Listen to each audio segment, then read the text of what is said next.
ಕಾವೇರಿ ವಿಜಯನಗರದಲ್ಲಿ ವಾಸವಾಗಿದ್ಲು. ಮತ್ತೆ ಹೊಲದ ಹೆಸರಲ್ಲಿ ಅವಳ ಹತ್ರ ಬರಡು ಭೂಮಿ ಇತ್ತು. ಅದ್ರಲ್ಲಿ ಅವಳು ವ್ಯವಸಾಯ ಮಾಡಕ್ಕೆ ಆಗ್ತಿರ್ಲಿಲ್ಲ.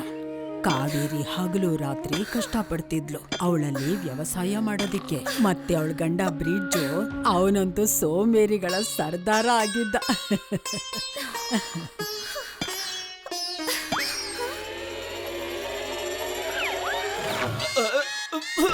ಮಲಗಿರ್ಬೇಕಾದ್ರೆ ಯಾರಾದ್ರೂ ತಿನ್ನಿಸ್ತಾರ? ಬುದ್ಧಿ ಇಲ್ವಾ? ಕನ್ಸಲ್ಲಿ ಕುದುರೆ ಗಾಡಿ ಓಡಿಸಿದಾಗಿದ್ರೆ ಈಗ ಬಂದು ಹೊಲದಲ್ಲಿ ಸ್ವಲ್ಪ ವ್ಯವಸಾಯನಾದ್ರೂ ಮಾಡಬಹುದಲ್ಲ? ಮಾಡ್ತೀನಿ, ಸ್ವಲ್ಪ ಹೊತ್ಬಿಟ್ಟು. ಕಾವೇರಿಗೆ ಅದೃಷ್ಟದಿಂದ ಮಾವಿನ ಹಣ್ಣಿನೂ ಸಿಕ್ತು. ಆದ್ರೆ ಅವಳ ಕಷ್ಟಕ್ಕೆ ಪ್ರತಿಫಲ ಇಲ್ಲಿವರೆಗೂ ಸಿಕ್ಕಿರ್ಲಿಲ್ಲ. ಒಂದು ದಿನ ಕಾವೇರಿ ದಿನಾ ಕೆಲಸ ಮಾಡೋ ಹಾಗೆ ಹೊಲದಲ್ಲಿ ಕೆಲಸ ಮಾಡ್ತಿರುವಾಗ ಆಗ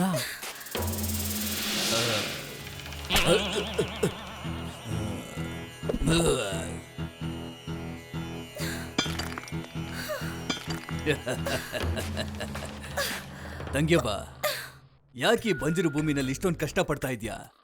ಮಾರ್ಬೇಡಿ ಇದನ್ನ. ನೋಡು, ನಾನೇ ನಿನಗೆ 1000 ನಾಣ್ಯ ಕೊಡ್ತೀನಿ. ಇದಕ್ಕೆ ಕಮ್ಮಿ ಆಯ್ತಾ? ಸರಿ, 1500 ಕೊಡ್ತೇನೆ. ಇವನಿಲ್ಲಿಗ್ ಬಂದಿರೋದ್ರ ಹಿಂದೆ ಏನೋ ಉದ್ದೇಶ ಇದೆ. ಇಲ್ಲ ಅಂದ್ರೆ ಈ ಬಂಜರ ಭೂಮಿನ ಯಾರು ತಗೋತಾರೆ? ಕಾವೇರಿ ಅನುಮಾನ ನಿಜ ಆಗಿತ್ತು. ಚಂಪಕ್ಕೊಬ್ಬ ಕಳ್ಳ ಆಗಿದ್ದ. ಕಾವೇರಿಯ ಹೊಲದಿಂದ ದೇವಸ್ಥಾನದವರೆಗೂ ಸುರಂಗ ಮಾಡಿ ನಿಧಿ ಕದಿಯಕ್ ನೋಡ್ತಿದ್ದ. ಆಗ ಕಾವೇರಿಗೆ ಒಂದ್ ಯೋಚನೆ ಬಂತು. ಅವಳೇನ್ ಹೇಳಿದ್ಲು ಅಂದ್ರೆ, ಅಣ್ಣ, ಈ ಹೊಲ ನಮ್ ತಾತ ಮುತ್ತಾತರು ಅವ್ರ ಕಾಲದಿಂದ ಉಳಿಸ್ಕೊಂಡ್ ಬಂದಿರೋಂಥ ಭೂಮಿ. ಆದ್ರೆ ಗುಟ್ಟಿನ ಮಾತು, ಅವರ ಇಡೀ ಸಂಪತ್ತು ಈ ಭೂಮಿ ಕೆಳಗಡೆನೆ ಅಡಗಿದೆ. ಹಾ, ನನ್ ಗಂಡನ್ಗೆ ಅದ್ರ ನಕ್ಷೆ ಕೂಡ ಸಿಕ್ಕಿದೆ ನೋಡಿ. ಅದಕ್ಕೋಸ್ಕರನೇ ಅಲ್ವಾ ಅವರು ನೆಮ್ಮದಿಯಾಗಿ ನಿದ್ದೆ ಮಾಡ್ತಿರೋದು. ಅಂದ್ರೆ ನೀನು ಭೂಮಿನ ವ್ಯವಸಾಯಕ್ಕೆ ಅಂತಲ್ಲ, ನಿಮ್ಮ ಪೂರ್ವಜರ ಸಂಪತ್ತಿಗಾಗಿ ಅಗಿತಾ ಇದ್ಯಾ ಅಂತಾಯ್ತು. ಸಂಪತ್ತೇನು ನಿಧಿ ಅಂತಾನೆ ಅನ್ಕೊಳ್ಳಿ ಅಣ್ಣ. ಆದ್ರೆ ಈ ಗುಟ್ಟಿನ ವಿಷಯನ ಯಾರಿಗೂ ಹೇಳಲ್ಲ ಬಿಡು ತಂಗ್ಯವ್ವ. ನಾನಂತೂ ದೇವಸ್ಥಾನದಲ್ಲಿರೋ ಚಿನ್ನ ಕದಿಯೋಕೆ ಅಂತ ಬಂದಿದ್ದೆ. ಆದ್ರೆ ಇಲ್ಲಂತೂ ಇಡೀ ನಿಧಿ ನಕ್ಷೆನೇ ಕೊಟ್ಬಿಟ್ಲು ನನ್ನ ಅಮಾಯಕ ತಂಗ್ಯವ್ವ.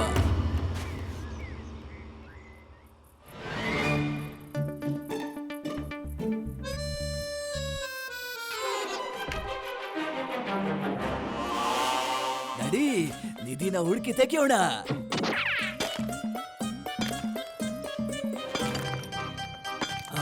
ಇಲ್ಲಿಲ್ವಲ್ಲ,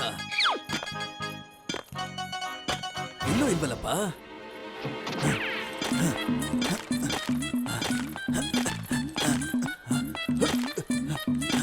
ಇಲ್ಲೂ ಇಲ್ವಲ್ಲ. ಜಮೀನನ್ನೆಲ್ಲ ಅಗ್ದಿದ್ದಾಯ್ತು, ಏನೂ ಸಿಗ್ಲಿಲ್ಲ. ಯಾವ ಕೆಲ್ಸನ ಕಾವೇರಿ ತುಂಬಾ ದಿನಗಳಿಂದ ಮಾಡಕ್ಕಾಗ್ಲಿಲ್ವೋ ಅವಳು ತನ್ನ ಬುದ್ಧಿ ಶಕ್ತಿಯಿಂದ ಆ ಕಳ್ಳನಿಂದ ಒಂದೇ ರಾತ್ರಿಯಲ್ಲಿ ಮಾಡಿಸ್ಬಿಟ್ಲು. ಇದು ಹೇಗ್ ಸಾಧ್ಯ?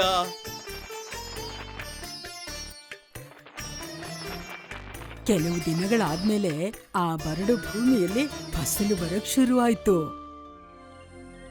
ಮೊದಲನೇ ಫಸಲಿನ ಲಾಭದಿಂದ ಕಾವೇರಿ ಸೀರೆ ತಗೊಂಡ್ಲು, ಆಮೇಲೆ ಜುಮ್ಕಿ ತಗೊಂಡ್ಲು, ಆಮೇಲೆ ಬ್ರಿಡ್ಜ್ಗೋಸ್ಕರ ಮೃದುವಾದ ಹಾಸಿಗೆನೂ ತಗೊಂಡ್ಲು.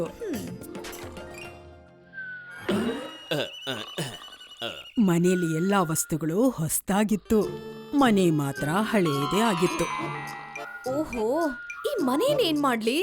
ಅರೇ, ಕನ್ಸಲ್ಲಿ ಅರಮನೆ ಕಟ್ಟಿದಾಗಿದ್ರೆ ಈ ಮನೆ ಬಗ್ಗೆನೂ ಸ್ವಲ್ಪ ಯೋಚನೆ ಮಾಡಿ. ಆ ಕಡೆ ಈ ಕಡೆಯಿಂದ ಬೀಳ್ತಾನೆ ಇದೆ. ಹಾ, ಯೋಚನೆ ಮಾಡ್ತೀನಿ, ಆರಾಮಾಗಿ ಯೋಚನೆ ಮಾಡ್ತೀನಿ.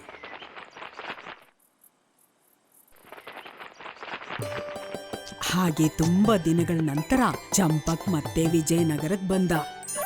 ಕಾವೇರಿಯ ಹೊಸ ಸೀರೆ ಮತ್ತೆ ಆ ಒಡವೆಗಳನ್ನೆಲ್ಲ ನೋಡಿ ಆಗ ಅವನಿಗೆ ಅನುಮಾನ ಬಂತು. ಭೂಮಿಲಿ ಅಡಗಿದ ನಿಧಿ ಎಲ್ಲ ಕಾವೇರಿಗೆ ಸಿಕ್ಕಿರಬಹುದು ಅಂತ. ಆಗ ಮತ್ತೆ ಬಂದ. ಯಾರಪ್ಪ ನೀನೋ? ನಾನ್ ದಾರಿ ಹೋಗ. ರಾತ್ರಿ ಕಳೆಯೋದಕ್ಕೆ ಸ್ವಲ್ಪ ಜಾಗ ಬೇಕಾಗಿತ್ತು. ಬೆಳಗಾಗ್ತಿದ್ದಾಗೆ ಹೊರಟು ಹೋಗ್ತೀನಿ. ಚಂಪಕ್ ಮತ್ತೆ ವೇಷ ಬದಲಾಯಿಸ್ಕೊಂಡ್ ಬಂದ. ಆದ್ರೆ ಕಾವೇರಿ ದೃಷ್ಟಿಯಿಂದ ಅವನ್ ತಪ್ಪಿಸ್ಕೊಳಕ್ ಆಗ್ಲಿಲ್ಲ. ಅವಳು ಉಂಗ್ರಾನ ನೋಡಿದ ತಕ್ಷಣ ಕಂಡು ಹಿಡಿದ್ಬಿಟ್ಲು. ನೀವು ಈ ಕಡೆ ಬನ್ನಿ. ಏನ್ ಸ್ವಲ್ಪ ಮಾಡ್ತಿದ್ಯಾ? ಇರಿ ಅಣ್ಣ. ನಿಧಾನ. ಕಳ್ಳ ಸೇರು ಅಂದ್ರೆ ಕಾವೇರಿ ಕೂಡ ಸವಾ ಸೇರು ಆಗಿದ್ಲು. ಏ, ಇಲ್ಲಿ ಕೇಳ್ರಿ, ಇವತ್ ರಾತ್ರಿ ಚಿಕ್ಕಮ್ಮನ್ ಮನೆಗ್ ಹೋಗ್ಬೇಕಲ್ವಾ? ಮರ್ತ್ ಬಿಟ್ರಾ? ಅವ್ರು ಮನೇಲಿ ಒಬ್ರೇ ಇದಾರೆ. ಹೌದ್ರ ಹಾ ನನಗ್ ಗೊತ್ತಾಗ್ತಿದೆ. ನಿಮ್ಗೆ ನಿಮ್ ಒಡವೆ ವಸ್ತ್ರಗಳ ಬಗ್ಗೆ ಯೋಚನೆ ಇದೆ ಅಲ್ವಾ? ನೀವು ಯೋಚನೆನೇ ಮಾಡ್ಬೇಡಿ. ನಾನ್ ಅವುಗಳನ್ನ ಮನೆ ಗೋಡೆಲಿ ಯಾವ ತರ ಬಚ್ಚಿಟ್ಟಿದೀನಿ ಅಂದ್ರೆ ಅದು ನನಗ್ ಬಿಟ್ರೆ ಬೇರೆ ಯಾರ ಕೈಗೂ ಸಿಗಲ್ಲ. ಏನೋ? ನಡೀರಿ ನಡೀರಿ, ಇನ್ನು ತಡ ಮಾಡೋದ್ ಬೇಡ, ಹೊರಡಣ್ವಾ?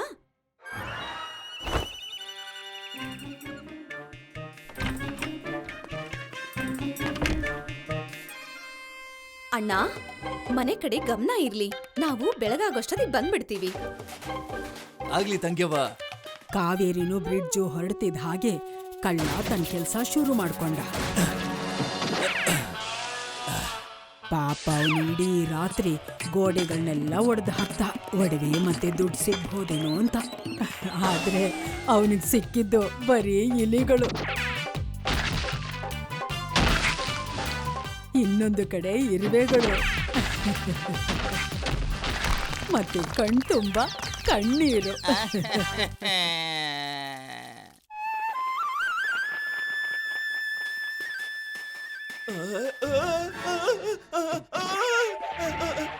ಅಯ್ಯೋ, ನನ್ನ ಮನೆ, ನನ್ನ ಪ್ರೀತಿಯ ಮನೆನ ಯಾರೋ ಬೆಳೆಸ್ಬಿಟ್ಟಿದ್ದಾರೆ. ಈಗ ನಾನು ಎಲ್ಲ ಆರಾಮಾಗಿರ್ಲಿ. ಈ ಮನೆ ಅಂತೂ ಪಾಳು ಬಿದ್ದಿತ್ತಲ್ವೇನ್ರಿ? ಮಣ್ಣಿನ ಗೋಡೆ ಎಷ್ಟು ವರ್ಷ ಅಂತ ಇರುತ್ತೆ. ಹೊಸ ಮನೆ ಕಟ್ಟಬೇಕು ಅಂತಿದ್ರೆ ಇದನ್ನ ಬೀಳಿಸ್ಲೇಬೇಕಾಗಿತ್ತಲ್ವಾ? ಹೌದಾ? ಅದನ್ನ ಬೀಳ್ಸೋದಕ್ಕೆ ಖರ್ಚು ಕೂಡ ಆಗ್ತಿತ್ತಲ್ವಾ? ನೀವು ಖುಷಿ ಪಡ್ಬೇಕು ರೀ. ಕಳ್ಳ ಖರ್ಚಿಲ್ದೇನೆ ನಮ್ ಕೆಲ್ಸನ ಮಾಡ್ಬಿಟ್ಟು ಹೋಗಿದಾನೆ ಅಂತ. ಮತ್ತೆ ಈ ಸಲ ಕೂಡ ಕಾವೇರಿ ಆ ಕಳ್ಳನ ದಿಕ್ ತಪ್ಸಿ ತನ್ನ ಕೆಲ್ಸನ ಮುಗಿಸ್ಕೊಂಡ್ಬಿಟ್ಲು. ಹಾಗೆ ಅವಳು ಹೊಸ ಮನೇನೂ ಕಟ್ಟಿಸ್ಕೊಂಡ್ಲು. ಕಳ್ಳ ತನ್ನ ಸೇಡನ್ನ ತೀರ್ಸ್ಕೊಳ್ಳೋದಿಕ್ಕೋಸ್ಕರ ಮತ್ತೆ ಬಂದ. ಆದ್ರೆ ಈ ಸಲ ಅವನ್ ತನ್ನ ವೇಷನ ಬೇರೆ ತರನೇ ಬದಲಾಯಿಸ್ಕೊಂಡ್ ಬಂದಿದ್ದ. ಬಳೆ ತಗೊಳ್ಳಿ, ಗಾಜಿನ ಬಳೆ ತಗೊಳ್ಳಿ, ಬಣ್ಣದ ಬಳೆ ತಗೊಳ್ಳಿ, ಬಳೆ ತಗೊಳ್ಳಿ. ಆ? ಹ? ಉಂಗುರ. ಇವನಂತೂ ಅದೇ ಕಳ್ಳ ಅಲ್ವಾ? ಇವನಿಗೆ ಹೇಗಾದ್ರೂ ಮಾಡಿ ಇವಾಗ ಬುದ್ಧಿ ಕಲಿಸ್ಲೇಬೇಕಲ್ಲ. ತಂಗ್ಯವ್ವ, ಬಳೆನ ನೋಡ್ತಾ ಇರ್ತೀಯ ಅಥವಾ ತಗೋತೀಯ? ತಗೊಳ್ಳೋದಂತೂ ನನಗ್ ತುಂಬಾನೇ ಇದೆ. ಒಂದ್ ನಿಮಿಷ ಇರಿ, ನಾನ್ ಹೋಗಿ ನಾಣ್ಯ ತಗೊಂಡ್ ಬರ್ತೀನಿ. ಈ ಸಲ ಇವ್ರ ಮಾತಿಗೆ ಮೋಸ ಹೋಗಲ್ಲ ನಾನು. ನಾನೇ ಹೋಗಿ ನೋಡ್ಕೊಂಡ್ ಬರ್ತೀನಿ.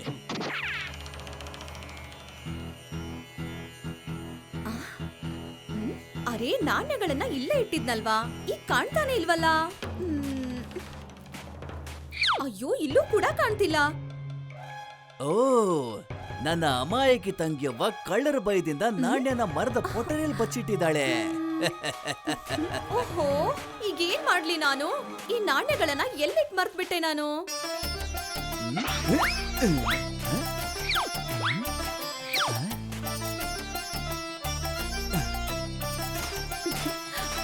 ಅಣ್ಣ, ನಾಣ್ಯಗಳನ್ನ ಎಲ್ಲೋ ಇಟ್ಬಿಟ್ಟು ಮರ್ತು ಹೋಗ್ಬಿಟ್ಟಿದೀನಿ.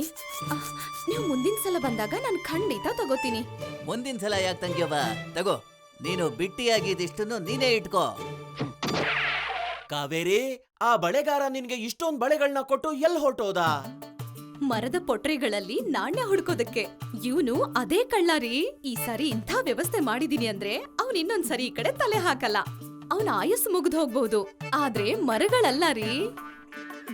ಆದ್ರೆ ಅಮ್ಮ, ಆ ಕಳ್ಳಂಗೆ ನಿಧಿ ಸಿಕ್ತಾ? ಇದ್ರೆ ತಾನೇ ಸಿಗೋಕೆ. ಪೊಟ್ರೆಗಳಲ್ಲಿ ಕೆಂಪಿರುವೆಗಳ ಗುಂಪೆ ಇತ್ತು. ಇನ್ನೊಂದ್ ಮರದಲ್ಲಿ ಹಾವು, ಮತ್ತೊಂದ್ ಮರದಲ್ಲಿ ಜೇಡ, ಇನ್ನೊಂದ್ ಮರದಲ್ಲಿ ಜೇನ್ ಹುಳಗಳ ಗುಂಪೆ ಇತ್ತು.